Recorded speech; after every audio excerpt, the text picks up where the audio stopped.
How does Saturday's debut compare to when you made your Irish debut, 2019, 4 years ago? Yes. It'll always be different, it's your home country, I mean, obviously it was a great honour to play for Ireland as well, but I didn't grow up as a young boy watching, Paul O'Connell play rugby thinking, geez, I want to play in his jersey, I was watching Bakis Botha run around smashing guys and thinking, one day, so it's very much you talk about childhood dreams coming true and that kind of stuff, and here I am sitting here, I never thought I'd get the opportunity. Things change, Tshwane, does the journey, I would suppose, make it worth the while, waiting so long? The journey you had from here, going over, and then coming back, it's sort of yeah, it was a bit of a round trip.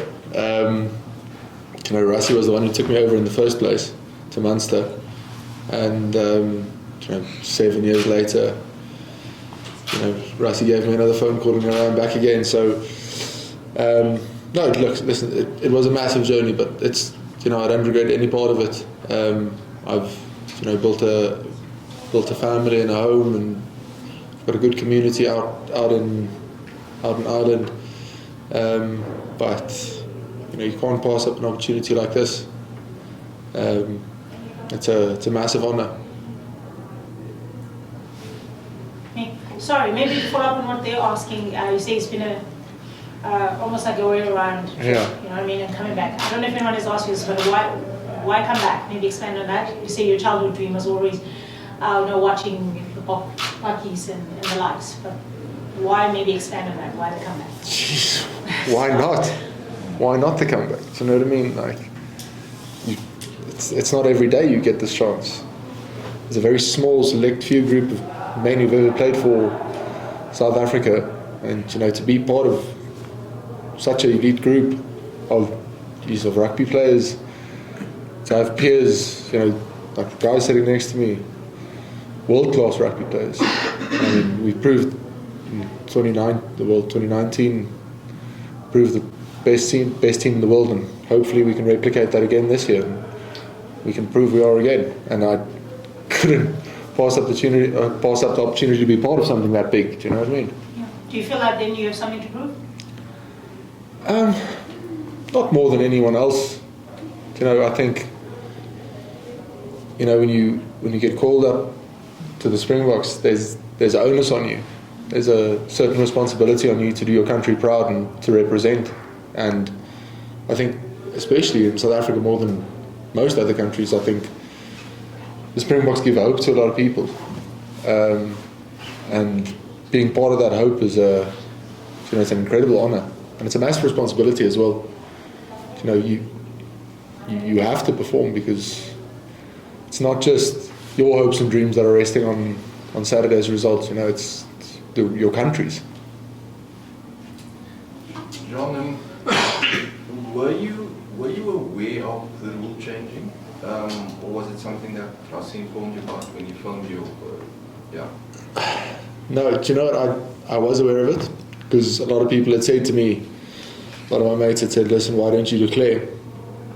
And my stance was always, I'm not going to, throw my name into the hat. I was never going to initiate it, because I felt like I'd made my choice. But yeah, look, I wasn't expecting a phone call from Rassie. I was as shocked as I'd say the rest of the world was when Rassie rang me. So I knew of the rule, but like I said, I was never planning on going and saying, "Listen, Rassie, pick me, bro." So I think just when it came by, I couldn't say no. Possibility on Saturday that you might be able to reunite with Archie's name at this time in a Bok jersey. How nice has it been having him around as someone you played with a lot in the last couple of months to now then having him around now in the Bok squad? No, it's been incredible. Yeah, me and Archie have been fast friends since he arrived at Munster. So I don't think there's someone who doesn't consider RG a mate. He's just one of the most likable guys in the world. So no, it's been really good to have him here. Use him as a little bit of a crutch just to get me up to date with all the new systems and stuff. But no, it's been fantastic. And I mean, if things do work out that we can play together on Saturday in the green and gold, all the better. It'll be fantastic. It'll be a great opportunity for us, and a nice memory to create. John, did the Stormers guys in the squad take it a bit hard on you when you stepped in the first time? No, you've got to let bygones be bygones. No, look, I think it's one of those things where I think once we step into the circle of the Springboks, you sort of forget about all that other stuff, and it all just falls into the wayside, because we're all united here in one front, and we're all working towards this greater goal.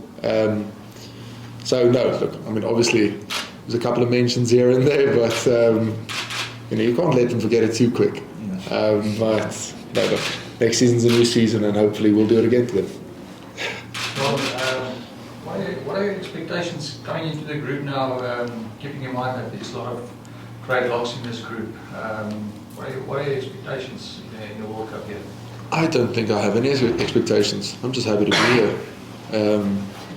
Like I said, it's not something that I've planned or I've had massive designs to accomplish over the last few years. So for me, I'm still probably in a little bit of a whirlwind position where I was never expecting to be here. So now that I'm here, I'm just so delighted to be here. I just want to contribute. I want to give as much as I can. And if it happens that I end up in World Cup squad, fantastic. If not, still fantastic. If I was able to contribute to South Africa and to the Springboks, I'd still be happy with my choice. So, John, the conversation with Rassie, what was it in terms of what need within the squad did you say your recruitment was addressing? And I guess the second part is, do you still remember the national anthem? No, I don't think you can ever forget Nkosi Sikelel if you sang it every Monday of your life for 13 years in school. So no, I don't think I'll have forgotten that one. But Rassie just said, want to bring another lock into the mix. He said I had a good season and he'd like to bring me in if I was interested. So I obviously said, I'd love to do it. So it's just a process of getting all the boxes ticked and jumping through all the hoops with IRFU and then with World Rugby. But yeah, look, the conversation was quite blunt in terms of, listen, we're looking for another lock, especially for this Rugby Championship block. And he offered me the opportunity and I couldn't say no.